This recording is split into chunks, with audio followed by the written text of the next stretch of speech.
HSC 26 batch, আশা করি ইংরেজি দ্বিতীয় পত্র তুমি খুব ভালো পরীক্ষা দিয়েছো। এবার প্রস্তুতি হচ্ছে আইসিটির। এই আইসিটির জন্য আমি তোমাকে এমসিকিউ এবং সিকিউ খুব সুন্দর করে টাইপ করে করে একেবারে বলে দিচ্ছি। ঠিক এইভাবে তুমি প্রস্তুতিটা শুরু করো। অর্থাৎ কয়টা অধ্যায় পড়বা, এমসিকিউর কি কি টাইপ পড়বা, সিকিউর জন্য কয়টা টপিক, কিভাবে প্রস্তুতি শুরু করবো। অর্থাৎ ধরো তুমি এখন পরীক্ষা দিয়ে এসে ফ্রেশ হওয়ার পর যখন তুমি প্রস্তুতিটা শুরু করতে যাবা, দেখো আইসিটিতে 90 মার্ক তোমাকে উঠাতে হবে এবং 90 মার্ক উঠানোর যে একটা প্ল্যান, তার থেকে বড় কথা হচ্ছে আইসিটি কিন্তু কঠিন হয়ে যায়। অনেকবার আমরা দেখেছি আইসিটি কোশ্চেন কিন্তু অনেক কঠিন করা যায়। তো সেক্ষেত্রে যদি কঠিন হয়ে যায় তখন আমাদের প্ল্যানটা অন্যরকম চিন্তা করতে হবে। কিন্তু আমরা প্রথমত 90 মার্কের প্রস্তুতি নিয়ে আগাবো, এই প্রিপারেশনটা আমি এখন তোমাকে দেখাতে চাই। তো ফার্স্ট অফ অল দেখো, আমাদের আগে অধ্যায়টা চুজ করতে হবে যে আমি আসলে কোন কোন অধ্যায়গুলো চুজ করবো এবং কোন কোন অধ্যায়গুলো আসলে প্রিপারেশন নিবে, এবং তোমাকে এমসিকিউ এবং সিকিউ কিভাবে আসে সেটা জানতে হবে। তো প্রথমে যদি আমরা সিকিউ নিয়ে কথা বলি, আসলে যদি কোনো সমস্যা না হয় তো, অর্থাৎ যেভাবে আসলে গত 5 থেকে 7 বছরে হয়ে আসছে তার উপরে ভিত্তি করে সেই অ্যানালাইসিসের উপর বেস করে আমি কথাগুলো বলছি। তো দেখো, যেখানে আগে তুমি কোন অধ্যায়গুলো সিলেক্ট করবা সেটা নিয়ে আমি কথা বলি। যে তোমার এখানে সবার প্রথমে দরকার যে তুমি অধ্যায়গুলো সিলেক্ট করবা। তো আমি তোমাকে বলতে চাই যে তুমি আসলে এখানে প্রথম এবং হচ্ছে দ্বিতীয় এটা নিয়ে এত চিন্তা না করে, মানে এটা খুব একটা না, মানে তোমরা খুব ভালো মতন জানো। তো সবচেয়ে বেশি তোমার প্রিপারেশন নেওয়া থাকে, এবং দেখো আইসিটি শুরু হলে কিন্তু আসলে সংখ্যা পদ্ধতি ও ডিজিটাল ডিভাইস থেকে শুরু হয়। তো এটা তুমি অবশ্যই চুজ করবা। এখান থেকে তুমি হচ্ছে 2টা সিকিউ দেখবা কমন পেয়ে যাচ্ছ, ঠিক আছে। এরপর আসো ওয়েব ডিজাইন বা এইচটিএমএল, যেটা আমরা জানি যে অধ্যায়টা চতুর্থ অধ্যায়টা, সেখান থেকে একটা কিন্তু আসবে মাস্ট, ঠিক আছে। এবং আসো প্রোগ্রামিং ভাষা, এখান থেকে তো 2টা থাকেই, এখান থেকে তোমার 2টা থাকে। এবং হচ্ছে ডেটাবেস ম্যানেজমেন্ট সিস্টেম, যেটা আমাদের ষষ্ঠ অধ্যায়, সেখান থেকে কিন্তু একটা থাকে। তার মানে কেউ যদি 1, 2, 3, 4 এই 4টা অধ্যায়ের প্রিপারেশন নেয়, সে কিন্তু ইজিলি, আচ্ছা 4টাও বাদ দিলাম, কেউ যদি আসলে মনে করে যে সংখ্যা পদ্ধতি আর প্রোগ্রামিং ভাষা নিব, তার সাথে আমি যে কোনো একটা নিব, তাহলে সে কিন্তু ইজিলি 3টা অধ্যায়, মাত্র তিনটা অধ্যায় সে চুজ করে কিন্তু 50 মার্ক পেয়ে যেতে পারে ইনশাল্লাহ। অর্থাৎ আইসিটির প্রিপারেশনটা হয়ে যেতে পারে। তো এত রিস্ক নেওয়ার দরকার নেই।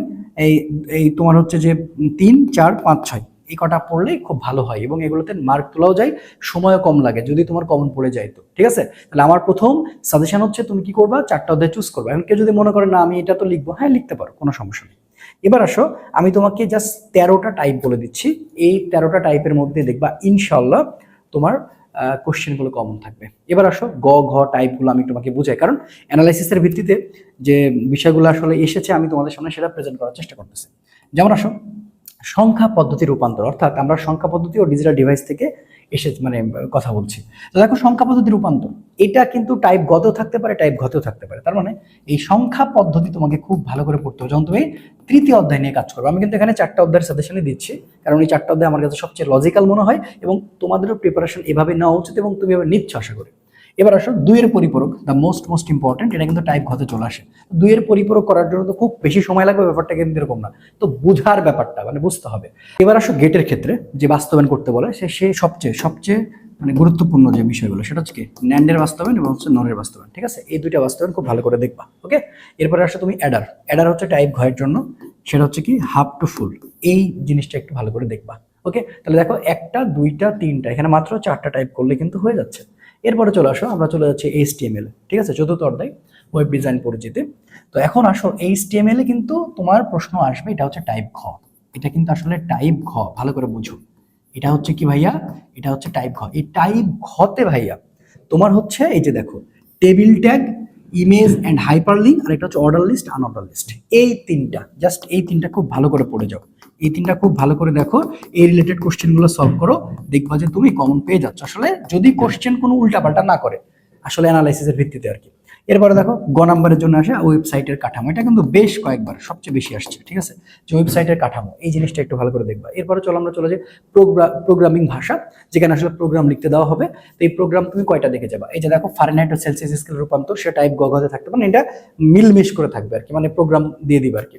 তারপরে লিপিয়া নির্ণয়, লসাগু গসাগু, আর ধারা, যে ধারা আছে না তোমার ম্যাথে, তো তুমি অলরেডি পড়েছো, ধারাগুলো আছে, ঠিক আছে, ধারা বা সিরিজ যেটাকে আমরা বলি আর কি। তো এটা তুমি দেখবা। তাহলে 1টা 2টা 3টা 4টা, মাত্র 4টা প্রোগ্রামিং আমি তোমাকে বলে দিচ্ছি। এই 4টা প্রোগ্রামিংটা খুব ভালো করে দেখবা, যে ফারেনহাইট, লিপিয়ার, লসাগু গসাগু এবং ধারা সিরিজ সংক্রান্ত, ঠিক আছে। ওকে, এবার আসো ডেটাবেস ম্যানেজমেন্ট সিস্টেম, যেটা ষষ্ঠ অধ্যায়। এখানে হচ্ছে ভাই ডেটা টাইপ, এটা হচ্ছে টাইপ গত চলে আসে।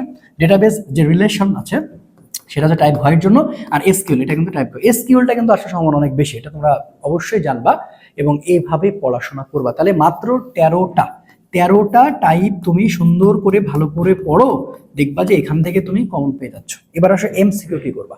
আচ্ছা, এমসিকিউটা দেখো, আমরা যদি আসলে কোশ্চেন অনেক কঠিন হয়, দেখো এমসিকিউ কিন্তু কঠিন হয়ে যাইতে পারে, যেহেতু অভিন্ন প্রশ্ন করছে বলা তো যায় না। যদি কঠিন, আমরা সবসময় অপশন এ অপশন বি চিন্তা করবো। এখানে তুমি যেটা করবা সেটা হচ্ছে, দেখো তুমি খেয়াল করে দেখবা যে 25টা এমসিকিউর মধ্যে জ্ঞানমূলক কিন্তু 7 থেকে 8টা থাকে। তো এগুলো তোমার পারা উচিত। অলরেডি আমরা কিন্তু আমাদের আসলে সিকিউ এবং এমসিকিউ ক্লাস কিন্তু আপলোড করে দিব ইনশাল্লাহ, বা তোমরা দেখবা যে এই ভিডিওটা দেখার পর পরে আমার চ্যানেলে কিন্তু ক্লাসগুলো চলে আসবে। মানে আমি যে শুধু সাজেশন দিয়ে যাচ্ছি, ক্লাস দিচ্ছি না, ব্যাপারটা এরকম না, ক্লাসটাও কিন্তু আপলোড হয়ে যাবে, ঠিক আছে? এবং এমসিকিউর জন্য সিকিউর জন্য আলাদা করে ক্লাস আপলোড হবে। এখন আসো টাইপ জ্ঞানমূলক, এখানে কিন্তু 7 থেকে 8টা থাকে, এবং এটা সবচেয়ে প্রাধান্য দিবা কোনটা? প্রথম এবং দ্বিতীয় অধ্যায়, অর্থাৎ প্রথম এবং দ্বিতীয় অধ্যায় তুমি জ্ঞানমূলককে, মানে অন্যান্য অধ্যায় থেকে আসবে না, ব্যাপারটা এরকম না। আমি বোঝাতে চাচ্ছি প্রথম দ্বিতীয় অধ্যায় থেকে জ্ঞানমূলকে আসার সম্ভাবনা অনেক বেশি থাকে, যার কারণে এটাকে তুমি প্রায়োরিটি দিবা, ঠিক আছে?